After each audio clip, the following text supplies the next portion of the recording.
నేనేదో నా సినిమా చేసుకుంటుంటే శివాజీ గారు ఒక చిన్న ప్రోగ్రాం ఉంది చేస్తారా? ఎవరిదమ్మా? అదేనండి మందేనండి ఈటీవీ విన్. సో సినిమా చేయాల్సిన వాడిని నన్ను ఇంటర్వ్యూ చేసే స్థాయికి పెంచావా అమ్మ అన్న. అంటే లేదు, నాకు సరదా, వాళ్ళకి తెలుసు. ఎందుకంటే ఈటీవీ అంటే it's like family. ETV win ఆ టీం కానీ వాళ్ళందరూ పిలిచి అడిగారు. సరదాగా అనిపించింది. ఎందుకంటే ఇందులో కోర్టులో చేసిన ఒక దొంగనా కొడుకున్నాడు, అలాగే ఒక సెన్సేషన్ సందీప్ రాజ్. నిజంగా అందరికీ కనెక్ట్ అయ్యారు. 2019లో కరోనా డేస్ నుంచి బాగా కనెక్ట్ అయ్యారు మీరు. సడన్ కలర్ ఫోటో అనే సినిమా చేశారు, నేషనల్ లెవెల్లో గుర్తింపు వచ్చింది. అది నిజంగా తెలుగు వాళ్ళందరికీ కూడా ప్రైడ్, అందులో బెదరాడ వాళ్ళకి ఇంకా ఎక్కువ. ఓ హిట్ సినిమా తీశారు. మళ్ళీ ఇంకొక మా సుమా గారి అబ్బాయితో సినిమా చేస్తున్నారు మోగిలి అని. మీరు ఈ ప్రొడక్షన్లో ఈ ఎయిర్ అనే ఒక కథ తీసుకున్నారు. ఆల్ ఇండియా ర్యాంకర్స్ అని పెట్టారు. ఇది నిజంగా ఆల్ ఇండియా ర్యాంకర్స్ కదా, లేదంటే ముగ్గురు దొంగనా కొడుకులు కదా? ఇందులో మీరు టెంప్ట్ అయినటువంటి పాయింట్ ఏంటి? ఈ కథలో ఎయిర్ అని చెప్పగానే డైరెక్టర్ మీరు టెంప్ట్ అయిన ఇష్యూ ఏంటి అసలు?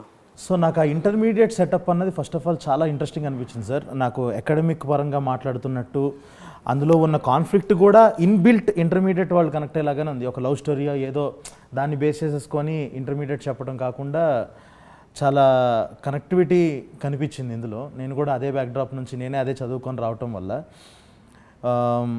ఇంకొకటి ఏంటంటే సార్, నాకు ఫస్ట్ ఆఫ్ ఆల్ ఈ ఆల్ ఇండియా ర్యాంకర్స్ అని చెప్పగానే నాకు ఫస్ట్ గుర్తొచ్చింది ఏంటంటే మనకి సమ్మర్ రంగం టీవీలో 1-1-1-2 అది వినుంటాం కదా. అంటే తెలుగు ఇళ్లలో ప్రతి ఒక్కళ్ళకి ఉండే ఫ్యాసినేషన్ ఈ ఐఐటి ఎంసెట్ ఈ ర్యాంకులది అందరికీ బాగా వినిపించే పేరు అది. కానీ మన వాళ్ళు ఎవరు ఇప్పుడు దాకా చెప్పలేదు. సో ఇది పట్టుకుంటే గట్టిగా వెళ్తుంది అని అయితే నమ్మి ఇంకా దిగాం సార్. ఆ కనెక్టివిటీ ఉంటుంది అని. అప్పుడే 10th క్లాస్ వరకు గాలినా కొడుకుల్లా తిరిగి ఆ తర్వాత ఇక్కడికి వచ్చిన తర్వాత ఈ XYG కాలేజీల్లో చేరిన తర్వాత వీళ్ళ పరిస్థితి ఎలా ఉంటుంది? ఇలాంటి పరిస్థితుల్లో నుంచి వచ్చినటువంటి ఒక ముగ్గురు దొంగనా కొడుకులు కథ అని మీరు చెప్పిన తర్వాత నాకు అర్థమైంది. అందులో వాడికి ఎందుకు లేని వదిలేసా ఆ సినిమా వరకు. మళ్ళీ ఇప్పుడు వీడు ఇదే పరిస్థితి ఇందులో ఎరా మీరు హ్యాండిల్ చేశారా? ఏంట్రా అక్కడ కూడా ఇదేనా? అదేం లేదు. ఏంటి మరి? అంటే ఏం లేదు సార్, ఒక ముగ్గురు పిల్లలు ఒక్కొక్క ఏరియా నుండి. ఏంట్రా పిల్లలు అంటే పద్ధతిగా చదువుకుంటారా? చదువుకోవడానికి వెళ్ళిపోయాను సార్, మీరు కొట్టారని. కోర్టు క్లైమాక్స్లో వెళ్ళాను కదా సార్, ఏరికే వెళ్ళింది. అర్జున్, ఇమ్రాన్, రాజు వాళ్ళు చెప్తారులే. ఏఐఆర్ సార్, అదే సార్ ఏఐఆర్. సో అదే అది నాకు అర్థమైంది, గాలినా కొడుకులని అర్థమైంది.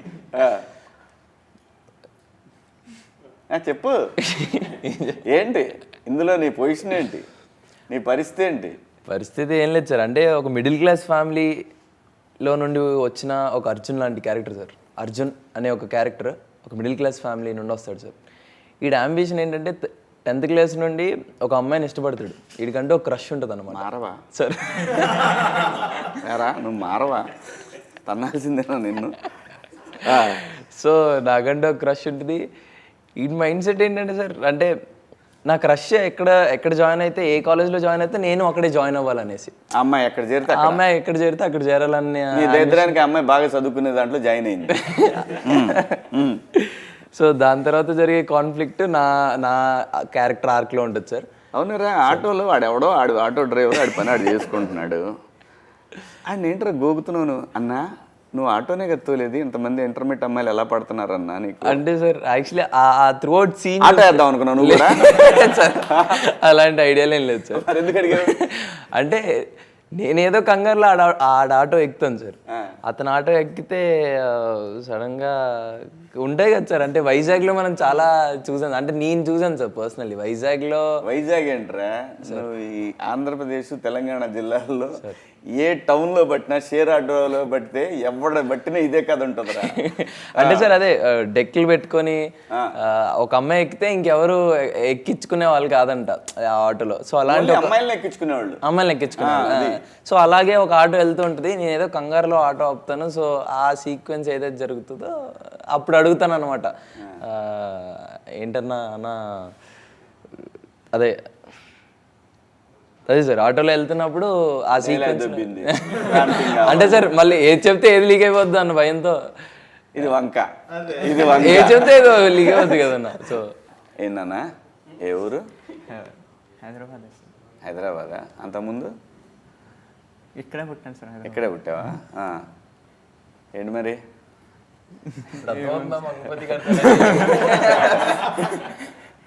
ఏం పేరు? జయతీర్థ సార్. సినిమాలో ఇమ్రాన్. ఇమ్రానా? ఏంటి మరి? ఏముంది సార్, ఇంటర్వ్యూకి వచ్చాను. భయం వేస్తుంది. అదే ఎందుకు భయం ఎందుకమ్మా? అంటే సో నువ్వు కూడా అమ్మాయి కోసమే జాయిన్ అయ్యావా? లేదండి, నేను చదువుకోవడానికి. నువ్వు చదువుకోవడానికి వచ్చావు? రియల్ లైఫ్ క్యారెక్టర్ అంటే మరీ రియల్ లైఫ్ కాదు కానీ నార్మల్. ఏంటి నీ క్యారెక్టర్ ఏంటి సినిమాలో? అంటే దీంట్లో ఒక ఊర్లో ఉండే అబ్బాయి తండ్రి ఏది చెప్తే వాడు వింటూ ఉంటాడు. అంటే బాగా చదువుకుంటాడు, టాపర్. అంటే అక్కడ 10th తర్వాత ఏం చేయాలో కూడా తెలియదు. అట్లాంటి టైంలో వాళ్ళ మ్యామ్ ఉంటుంది. వాళ్ళ మ్యామ్ ఐఐటీలో జాయిన్ అవ్వరా, ఐఐటీలో జాయిన్ అవుతే ఆల్ ఇండియా ర్యాంక్ వస్తుంది, నువ్వు చదువుకోవచ్చు, చాలా స్కోప్ ఉంటుంది అని చెప్పే దాంట్లో ఆ డైరెక్షన్లో నేను వెళ్తా అని చెప్పేసి. ఇప్పుడు ఏం అడగాలి తెలుసా? మేడం ఇన్ని తెలిసిన మీరు ఎందుకు మేడం ఆల్ ఇండియా ర్యాంకర్ అవ్వలేకపోయారని అడగాలి కదరా. అంటే మరి ఊర్లో చదువుకున్నాను కదా సార్, ఆ బ్రెయిన్ అడగాలరా. చెప్తారా, ఇదో బిజినెస్ అయిపోయిందిరా. సినిమానే బిజినెస్ అనుకున్నాం. సినిమాని మించిన బిజినెస్ ఎడ్యుకేషన్, వ్యాపారం. అది మాత్రం అంటే నా బాధ ఏం లేదు. మీరు ఆ వయసులో చేయాల్సింది, అంటే ఇంటర్మీడియట్ వయసులో మీరు తెలుసుకోవాల్సిన ప్రపంచం చాలా పెద్దది. వాళ్ళు చెప్పాలనుకుంటే ప్రపంచం చాలా చిన్నది. మనిషి బ్రెయిన్ ఎదిగే కొద్దీ మెచ్యూరిటీ వస్తుంది. ఆ ఇంటర్మీడియట్కి వచ్చిన తర్వాత ఆ పిల్లల బ్రెయిన్ని అక్కడే స్టక్ అయ్యేలా చేస్తున్నారు. అది చాలా ప్రమాదకరం. ఇప్పుడు క్లాస్లో నాకు ప్రతి క్లాస్లో 60-70 మంది ఉండేవాళ్ళు కదా. పోనీ వీళ్ళు ఏం చేస్తారంటే బాగా మేధావులు, వీళ్ళు బాగా చదువుకున్న బాగా పడతారనే వాళ్ళందరూ 30 మందిని కలిపి ఒక సెక్షన్లో వేసేవాళ్ళు. ఈ 30 మంది తెలివితేటలు మామూలు కాలేజీలో, బయట గవర్నమెంట్ కాలేజీలు, ఎయిడెడ్ కాలేజీల్లో పిల్లలతోటి వాళ్ళ ఐక్యూ లెవెల్స్ అంత ఉండవు. ఎడ్యుకేషన్లో ఉన్న ఎడ్యుకేషన్ వరకు అంతవరకు ఏదైతే బుక్స్లో ఉంటుందో ఆ బుక్ నాలెడ్జ్ తప్ప స్ట్రీట్ స్మార్ట్ ఉండరు. ఇదైతే ఛాలెంజ్.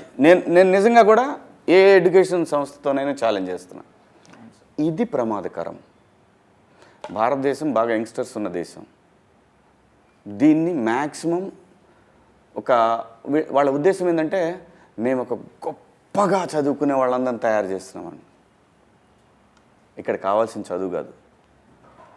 చదువు కన్నా ముందు, ముఖ్యంగా తెలుసుకోవాల్సిన చదువు కన్నా ముందు సమాజం గురించి నేర్చుకోవాలి. ఆ పిల్లలు కరెక్ట్ ఏజ్లో వాళ్ళని ఆ రూముల్లో పెట్టేసి బంధించేసి సమాజం గురించి ఆలోచించే అవకాశం వాళ్ళు ఇవ్వట్ల, తల్లిదండ్రులు ఇవ్వట్ల.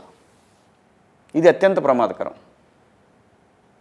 సో ఇందులో నుంచి వచ్చినటువంటి, అలాంటి తల్లిదండ్రుల నుంచి వచ్చినటువంటి ఒక వ్యక్తి నువ్వు, అంతే కదా? కాదు నాన్న, సినిమాలో అదే సార్, అంతే కదా? సినిమాలో కూడా అలాంటిది కాదు, నేనే ఫోర్స్ చేసుకొని ఇలాంటి పెద్ద కాలేజ్లో చదువుకోవాలి. అది ఇన్ఫ్లుయెన్స్. ఎందుకంటే నీ ఫ్రెండ్స్ ఎవరు వెళ్ళి ఉంటారు. లేదు, మ్యామ్ చెప్పింది నీకు, చిన్నప్పటి నుంచి నూరిపోయింది మ్యామ్. అంతేనా? అంతే కదా? మరి హాస్టల్లో ఏం చేసావు? హాస్టల్లో వీళ్ళంటి ఫ్రెండ్స్ గాలి నా కొడుకులు తగిలారు. మొత్తం పోయిందా? మీరు అన్నట్టు నిజంగా అది ఏదైతే మీరు అన్నారు కదా సార్ ఇందాక, అంటే ఇప్పుడు ఎయిర్లో కూడా అలాంటి ఒక ఇది చూపిస్తాం సార్. అంటే బాగా చదివే వాళ్ళని ఒక సర్టన్ సైడ్లో చూపిస్తారు, బాగా చదవని వాళ్ళని ఒక సైడ్లో పెడతారు కదా సార్. సో వాళ్ళకి ఎలాంటి అయితే మోటివేషన్ ఉంచి ఒక క్యారెక్టర్ ఏదైతే ఉందో అది చైతన్యరావు అన్న ఇది చేస్తున్నారు సార్. సో చైతన్య అన్న హూ ఇస్ ద వన్ మమ్మల్ని మోటివేట్ చేసి తర్వాత. అవును, ఎందుకు ఆ గుండె అతను అలా కొడతాడు మిమ్మల్ని సార్ ఇన్ఛార్జ్గా? అదే సార్, ఈ తీటగాల్ని కంట్రోల్లో పెట్టడానికి ఇంకొక పెద్ద తీట అన్నయ్య మీకు జీవనం ఆయన ఏంటి సూపర్వైజరా? లేదు సార్, ఫ్లోర్ ఇన్ఛార్జ్ ఉంటారు కదా సార్, ఫ్లోర్ ఇన్ఛార్జ్. అది ఏంటంటే మాకు మేము చూసేవాళ్ళం ఆ కాలేజెస్లో ఇలా ఫ్లోర్ ఇన్ఛార్జ్లు అందరినీ రౌడీని తీసుకొచ్చి పెట్టేవాళ్ళు రౌడీలాగా. సో వాళ్ళకి అసలు అంటే వాళ్ళు లిటరలీ 10th పాస్ కూడా ఉండేవాళ్ళు కాదు వాళ్ళు. నేను కాలేజ్ నేను జాయిన్ అయినప్పుడు హాస్టల్లో వార్డెన్ కనుక సూపర్వైజర్ ఒకడు ఉండేవాడు. వాడే అయి ఉంటాడు ఫ్లోర్ ఇన్ఛార్జ్ అంటే. ఇప్పుడు ఆడి పదం అలా పరిణామ క్రమంలో మారింది ఆ పేరు. ఫ్లోర్ సూపర్వైజరా. అలాగా వాళ్ళకి ఏంటనంటే వాళ్ళకున్న ఒకే పని ఏంటంటే పేకటం, చేతులు మంచి రఫ్గా పెట్టుకొని వస్తారు, భయపెట్టడం అంతే. భయపెట్టేవాడిని పెడతారు ఆ పొజిషన్ లో. అంతే, చేతిలో కర్ర ఉండాలి, ఆ చెక్స్ షర్ట్లు. అప్పుడే ఆ ఊరు నుంచి వచ్చి ఉంటారు కదా మంచిగా. అంటే వాళ్ళు వస్తుంటే దూరం నుంచి ఆ నూనె వాసన అర్థమైపోయేది, ఆవనం వాసనతో మంచి భలే ఉండాలి. అంటే ఇప్పుడు నేను చదువు లేకపోతే నేను ఫ్లోర్ ఇన్ఛార్జ్ అయ్యేవాడిని డెఫినెట్గా అక్కడ ఉంటే. సో ఈ పర్సనాలిటీ నేను పేర్లు చెప్పలేను కానీ, కాలేజ్ పేర్లు చెప్పలేను కానీ బాగోదు. నేను 10th అయిపోగానే కోచింగ్ చేరాను చాలా బలవంతంగా. నేను బలవంత పెట్టి చేరితే అక్కడ మాకు హాస్టల్ ఉండేది. హాస్టల్లో వార్డెన్ ఉండేవాడు, ఓనర్ గారికి తమ్ముడు ఆయన. అతను అక్కడ వంటామని ఒక ఆమెను గోకేవాడు. ఇలా మాకందరికీ అతని వీక్నెస్ అర్థమైన తర్వాత బాగా కొట్టేవాడు కూడా. 10th క్లాస్ పిల్లలే కదా, కొట్టేవాడు. కొడితే ఏం చేసాడంటే ఒక నైటు చక్కగా కూర్చొని మందేస్తున్నాడు, మందు పోసుకొని తాగుతుంటే కరెంటు తీసేసాము. ఆ తర్వాత ఏం జరిగిందో తెలియదు, పెద్ద పెద్ద సౌండ్లు వచ్చినాయి, దుప్పటేసాం, పిచ్చ కొట్టుడు కొట్టేసాం. నిజంగా పిచ్చ కొట్టుడు కొట్టాం. కొట్టిన తర్వాత పాపం కొట్టిన వాళ్ళని కాకుండా చదువుకునే పిల్లల్ని పట్టుకున్నారు వాళ్ళు. అంటే అంత కసిగా బిహేవ్ చేసేవాళ్ళు వాళ్ళు. ప్రతి వాడికి కోపం వచ్చేది. వాడేం చదివాడంటే మళ్ళీ చెప్పరు, మళ్ళీ పోనీ ఆల్ ఇండియా ర్యాంకర్ని పెట్టాలి కదా అక్కడ కూడా, అలా పెట్టరు. ఎందుకంటే వాడికి సెన్స్ ఉంటుంది, ఖచ్చితంగా. పిల్లలు ఎంత స్ట్రెస్కి గురవుతున్నారు, మనం వాళ్ళకి ఎంత చక్కగా. అదే చైతన్యరావు అన్నారు ఆ క్యారెక్టర్. అలాంటి వాడు పడుకున్నాడంటే ఫోన్లే పాపం పొద్దున్న 6 నుంచి పడుకున్నాను, కొట్టడం కావాలి ఇమీడియట్. ఏంటి గురు మరి పొద్దున్నే 6కి 4:30కి లేపి. సార్ మా timing sir morning 6 to night 10:30. నేను చదివింది మార్నింగ్ 6 to నైట్ 10:30. 5కి సాంగ్స్ పెట్టి లేపుతారు. అంటే 17 hours. అవును, 17 hours. నీ అమ్మ భూమి మీద ఎవడన్నా చదువుతాడు రా అలాగ మనిషి అనేవాడు. ఏం మనుషులు రా మీరు.